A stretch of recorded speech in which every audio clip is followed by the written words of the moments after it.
I'm joined now by Mr. Scott Turner. He is the executive director for the Community Engagement and Opportunity Council. It's an exciting charity that's going to be benefiting people who live in South Dallas. He has some extensive experience with helping communities, and it extends all the way to the White House. So it's a pleasure to speak with you, Mr. Turner. So much for this opportunity is going to be granted for our listeners here in the DFW Metroplex. So tell everyone, what exactly is this new charity you have founded?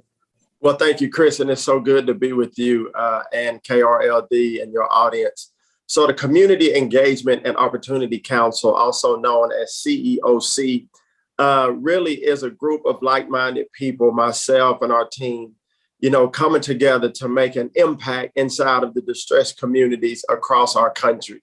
And when you talk about a council, a council is people that come together really that are action-oriented, impact-minded, to serve those in our community who may have been less fortunate or living in less fortunate conditions. And so our aim is to use our council to bring revitalization, to literally bring new life to communities by way of sports, mentorship, and economic opportunity. And we are so excited about, we have already begun. We have begun work, and impact is being made as we speak. And I really do hope that the listeners today and from future opportunity to visit our website at communityeoc.org. And what are your ties specifically to South Dallas, and what is your goal? So, my mother is actually from South Dallas. She went to Pearl C. Anderson and Lincoln High School.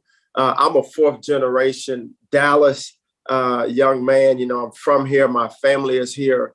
And, my grandmother, I spent a lot of time in South Dallas with my grandmother growing up.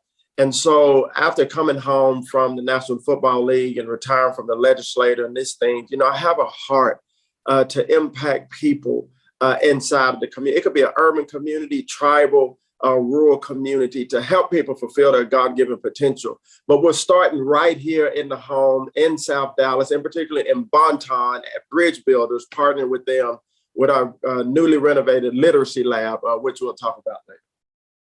Yeah, let's go ahead and get into it. What is the literacy lab?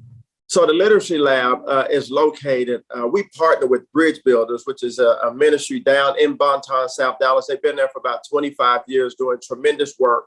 And I took a tour of Bridge Builders a few months ago and asked them, I said, what's the Literacy Lab? Because they have a room there at the Recreation Center. Used to be the old Turner Courts Recreation Center there in Bonton on Bear Street. And I said, what is your dream for the Literacy Lab? And I learned that there was a young girl there who's in the 5th grade, but yet she was reading in the 1st grade level. And I said, well, you know what? That is unacceptable, because she's now on a trajectory to continue living in poverty. And so I said, well, what can we do as a council, as CEOC, to help to bolster up and support? And so we were able to buy brand new technology by way of tablets, where the kids can now read with volunteers and mentors. We built new furniture inside the Literacy Lab, including a brand new tree house that they can go read in as they complete their assignments.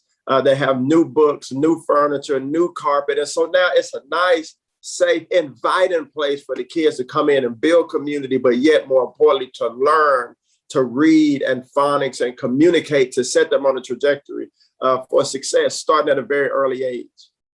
Absolutely. And with it being Literacy Awareness Month, with the pandemic slide, we have seen, our kids just really need the extra help, all the extra help that they can get. How important is the timing of this charity and its mission and its goals aligning with the community and the pandemic?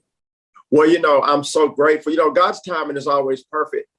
And I wish I could take a lot of credit for the time, but, we just had a heart for the children and a heart for the community. But as you said, the early childhood literacy, in particularly right now, having come through COVID and children missing a whole year of school, and being, in school and learning in that environment, so a lot of our young people are going to be behind. And so we say this is a clarion call for the people of this community and the people of this country to come together, bring our resources, relationships together, and our heart together for impact, and teach these children from a young age, because it's so vital that they learn right now just a very, simplest term, reading, math, science, so that they have that foundation and basis on which to grow. And as you know, Kristin, being successful and having accomplished so much yourself, education is the key.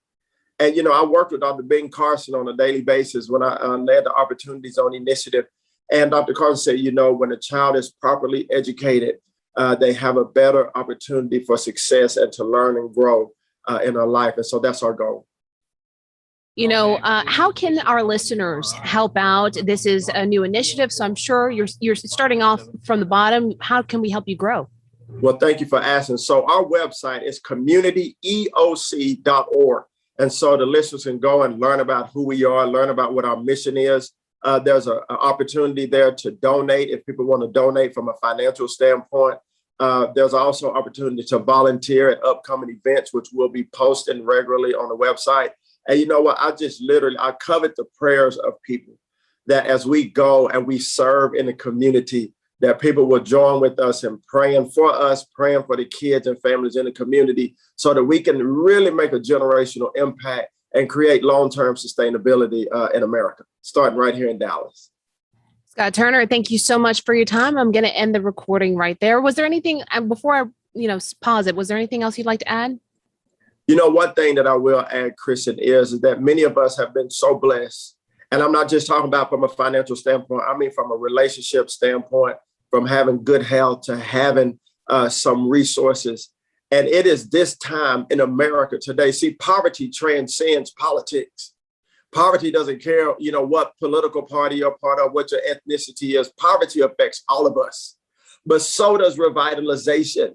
It is for everyone. And so if we all come to the table at one time with everything we have, I believe we're going to make a generational impact. And so I am encouraging everyone to join with us. And there's a lot of great organizations out there, but we are a conduit to bring transformation. So thank you. I really appreciate it.